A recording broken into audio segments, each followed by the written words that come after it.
नमस्कार दोस्तों, जय माता दी। आज मैं आपको भादो मास के संकष्टी चतुर्थी व्रत की कथा सुनाने जा रही हूँ। तो प्रेम से बोलिए गणेश भगवान जी की जय। पूर्व काल में राजाओं में श्रेष्ठ राजा नल थे। उनकी रूपवती रानी का नाम दमयंती था। श्रापवश राजा नल को राज अच्युत खोना पड़ा और रानी के वियोग से कष्ट सहना पड़ा। तब दमयंती ने इसी व्रत के प्रभाव से अपने पति को प्राप्त किया।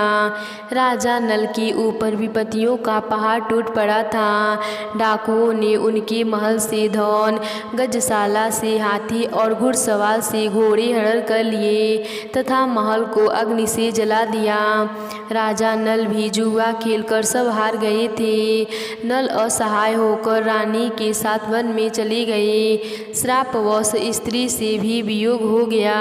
कहीं राजा और कहीं रानी दुखी होकर देशाटन करने लगे। एक समय वन में दमयंती को महर्षि शरभंग के दर्शन हुए। दमयंती ने मुनि को हाथ जोड़कर नमस्कार किया और प्रार्थना की, प्रभु मैं अपने पति से किस प्रकार मिलूंगी।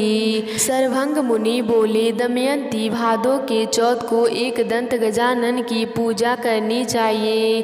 तुम भक्ति और श्रद्धा पूर्वक गणेश चौथ का व्रत करो, तुम्हारे स्वामी तुम्हें मिल जाएंगे। शरभंग मुनि के कहने पर दमयंती ने भादो के गणेश चौथ को व्रत आरंभ किया और 7 मास में ही अपने पुत्र और पति को प्राप्त किया। इस व्रत के प्रभाव से नल ने सभी सुख प्राप्त किए। विघ्न का नाश करने वाला तथा सुखों देने वाला यह सर्वोत्तम व्रत है। तो प्रेम से बोलिए गणेश भगवान जी की जय। एक बार महादेव जी पार्वती जी सहित नर्मदा के तट पर गए।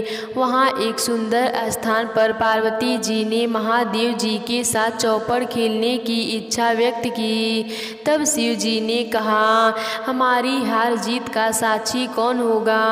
पार्वती जी ने तत्काल वहाँ की घास के तिनके बटोर कर एक पुतला बनाया और उसमें प्राण प्रतिष्ठा करके उससे कहा, बेटा हम चौपड़ खेलना चाहते हैं किंतु यहाँ हार जीत का साक्षी कोई नहीं है।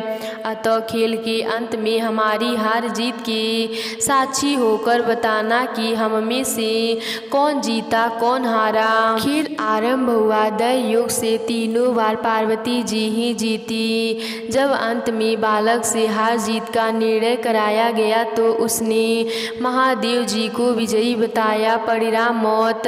पार्वती जी ने क्रुद्ध होकर उसे एक पांव से लंगड़ा होने और वहाँ के कीचड़ में पड़ा रहकर दुख भोगने का श्राप दे दिया। बालक ने विनम्रता पूर्वक कहा, माँ मुझसे अज्ञानवश ऐसा हो गया है। मैंने किसी कुटिलता या देश के कारण ऐसा नहीं किया। मुझे क्षमा करें तथा श्राप से मुक्ति का उपाय बताएं। तब ममता रूपी माँ को उस पर दया आ गई और वे बोली, यहाँ नाग कन्याएं गणेश पूजन करने आएंगी। उनके उपदेश से तुम गणेश व्रत करके मुझे प्राप्त करोगे। इतना कहकर वे कैलाश पर्वत पर चली गईं। जब नाग कन्याएं गणेश चौथ का पूजन करने के लिए आईं, नाग कन्याओं ने गणेश व्रत करके उस बालक को भी व्रत की विधि बताई। तत्पश्चात बालक ने 12 दिन तक श्री गणेश जी का व्रत किया। तब गणेश जी उसे दर्शन देकर कहा, मैं तुम्हारे व्रत से प्रसन्न हूँ, मनोवांछित वर मांगो। बालक बोला, भगवान मेरे पाँव में इतनी शक्ति दो कि मैं कैलाश पर्वत पर अपने माता पिता के पास पहुँच सकूँ और वे मुझ पर प्रसन्न हो जाएं। गणेश जी ने तथा अस्तु कहकर अंतर ध्यान हो गए।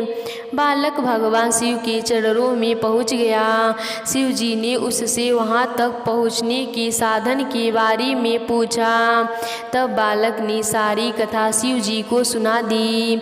उधर उसी दिन से अप्रसन्न होकर पार्वती जी शिव जी से भी विमुख हो गई थी।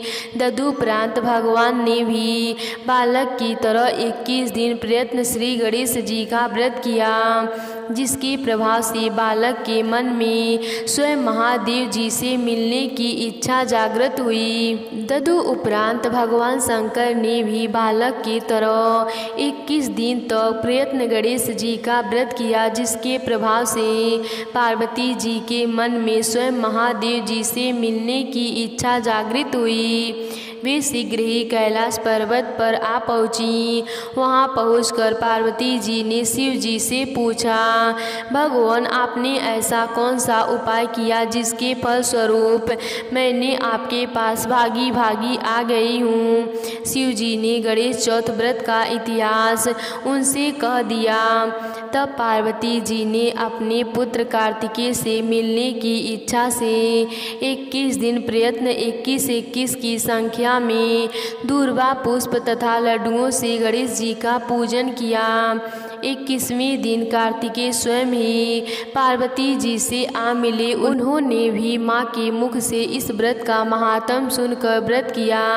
कार्तिकेय ने यही व्रत विश्वामित्र जी को बताया। विश्वामित्र जी ने व्रत करके गणेश जी के जन्म से मुक्त होकर ब्रह्म ऋषि होने का वर मांगा। गणेश जी ने उनकी मनोकामना पूर्ण की। ऐसे ही श्री गणेश जी की सभी मनोकामनाएं पूर्ण करते हैं। तो प्रेम से बोलिए श्री गणेश भगवान जी की जय।